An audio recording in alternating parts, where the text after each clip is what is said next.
Selamat sore Pak M dan teman-teman, kami dari kelompok 4 hari ini akan mereview novel Tenggelamnya Kapal Van der Witch. Saya Puan Tasya Emratu Solihat dengan BP 191086-2003 akan menjelaskan mengenai fisik novel. Untuk judul sendiri yaitu Tenggelamnya Kapal Van der Witch, penulisnya adalah Hamka, penerbitnya dari Gemma Insani, dan jumlah halamannya 255 halaman, tahun terbit 2020 cetakan keempat, dan juga kota terbitnya di Jakarta. Kalau untuk bentuk fisiknya sendiri bisa dilihat seperti ini. Lanjut, yaitu yang kedua mengenai biografi penulis. Profesor Dr. Haji Abdullah Malik Karim Amrullah, gelar Datuk Indomo atau populer dengan nama penanya yaitu Hamka, lahir di Nagari Sungai Batang, Tanjung Raya, Kabupaten Agam, Sumatera Barat pada tanggal 17 Februari 1908. Beliau adalah seorang ulama dan sastrawan Indonesia. Ia berkarir sebagai wartawan, penulis, dan juga pengajar. Ia terjun dalam politik melalui Masyumi sampai partai tersebut dibubarkan. Kemudian menjabat sebagai Ketua Majelis Ulama Indonesia atau MUI pertama dan aktif dalam Muhammadiyah hingga akhir hayatnya. Karya-karya Hamka umumnya bertema gugatan terhadap adat Minangkabau, terutama kawin paksa dan hubungan kekerabatan yang menurut pandangannya tak sesuai dengan cita-cita masyarakat di Indonesia modern. Sekian, terima kasih.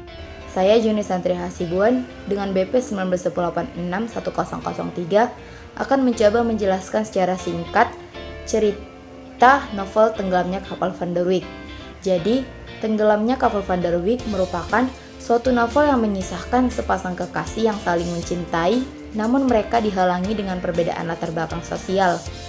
Adalah Zainuddin yang berlayar dari tanah kelahirannya Makassar untuk menuju kampung halaman ayahnya di Batipuh, Padang Panjang. Di sana ia jatuh cinta pada Hayati, seorang gadis cantik yang menjadi bunga di persukuannya.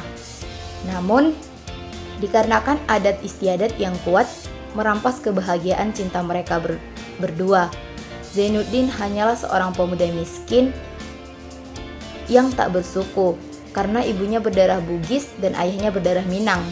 Statusnya dalam masyarakat Minang yang matrilineal tidak diakui, sedangkan Hayati adalah perempuan Minang santun keturunan bangsawan. Zainuddin memutuskan untuk berjuang merantau ke tanah Jawa karena patah hati, disebabkan ketika Hayati dipaksa menikah dengan laki-laki kaya terpandang bernama Aziz. Seiring berjalannya waktu, takdir pun mempertemukan mereka kembali dengan kondisi yang sangat berbeda. Zainuddin telah sukses dengan karya-karyanya, yaitu dari menulis suatu puisi, novel, berita, hingga sebuah novel. Setiap karyanya terjual dengan kategori bestseller. Aziz bukanlah seorang lelaki yang baik. Ia sering melakukan hal-hal yang tidak sesuai dengan moral. Salah satunya suka mabuk-mabukan dan sering menghambur-hamburkan hartanya, serta tidak memperlakukan istrinya dengan baik. Suatu waktu, Aziz kehilangan semua hartanya atas perlakuannya sendiri. Akhirnya ia memutuskan untuk bercerai dengan istrinya melalui surat yang dituliskannya kepada Zainuddin yang bermaksud untuk menitipkan Hayati, kemudian mengakhiri hidupnya sendiri. Kisah cinta antara Zainuddin dan Hayati tidaklah berakhir indah. Hayati dikonfirmasi tidak selamat atas kejadian tenggelamnya kapal Van der Witch yang dinaikinya ketika hendak pulang ke kampung halamannya. Sekian dari saya, terima kasih. Saya Hidayatul Syukriya, BP 1910862031 akan menjelaskan tentang kelebihan dan kekurangan novel Tenggelamnya Kapal Van der Witch. Pertama, saya akan menjelaskan mengenai keunggulan dari novel Tenggelamnya Kapal Van der Witch. Novel ini menceritakan kisah yang menarik, di mana cinta Hayati dan Zainuddin yang terhalang oleh kemiskinan dan adat tradisi. Hal ini membuat Zainuddin berusaha untuk menjadi orang yang lebih baik lagi dan pergi merantau. Biasanya, novel percintaan dan perjuangan menjadi novel yang menarik dibaca oleh kebanyakan orang. Penulis menceritakan dengan alur yang teratur, sehingga pembaca tidak bingung dengan cerita tersebut. Penulis menceritakan bagaimana perjalanan kisah cinta mereka hingga akhirnya mereka meninggal dalam cinta yang abadi.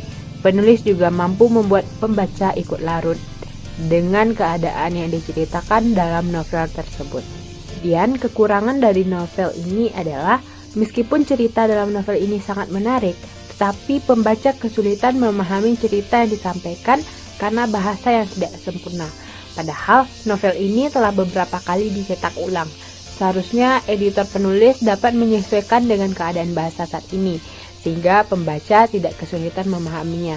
Untuk kisahnya sendiri, diceritakan di novel ini sangat bertentangan dengan nilai kemanusiaan, di mana setiap orang berhak mendapatkan cinta, penghargaan, dan pengakuan dari orang lain, baik dia miskin, jelek, ataupun berbeda suku sekalipun.